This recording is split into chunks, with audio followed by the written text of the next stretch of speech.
राघव चड्डा जेव्हापासून बीजेपी मध्ये गेलाय ना तेव्हापासून कितीतरी मोठे कांड आपल्या देशामध्ये झाले, पण त्या माणसाच्या तोंडातून एक शब्द निघला नाही. जो माणूस एअरपोर्टवरती 10 रुपयाचा समोसा 50 रुपयाला का विकता या गोष्टीवरती पार्लमेंटमध्ये भांडत असेल, ज्यावेळेस तो बीजेपी मध्ये नव्हता त्यावेळेस तो माणूस एवढा मोठा नीटचा पेपर लीक झाला त्या विषयावरती आज शांत आहे. शब्दही काढला नाही त्या माणसाने, शब्द सुद्धा. म्हणजे विचार करा काय लेवलची चाटुगिरी चालली या देशात.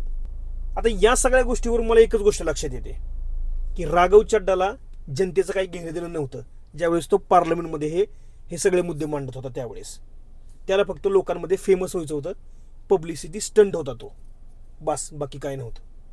आणि म्हणूनच तो असे मुद्दे मांडत होता की जे सामान्य जनतेचे मुद्दे आहेत आणि हे मुद्दे मांडल्याच्या नंतर आपण फेमस होणार त्याला माहित होतं. हे सगळं त्याने फक्त पक्ष बदलण्यासाठी केलं, बाकी काय नव्हतं.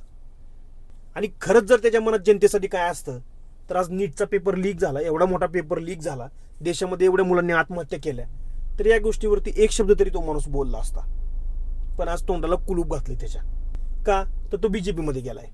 असो, शेवटी हे राजकारण आणि हे लोक राजकारणी, काय बोलणार यांच्या पुढं.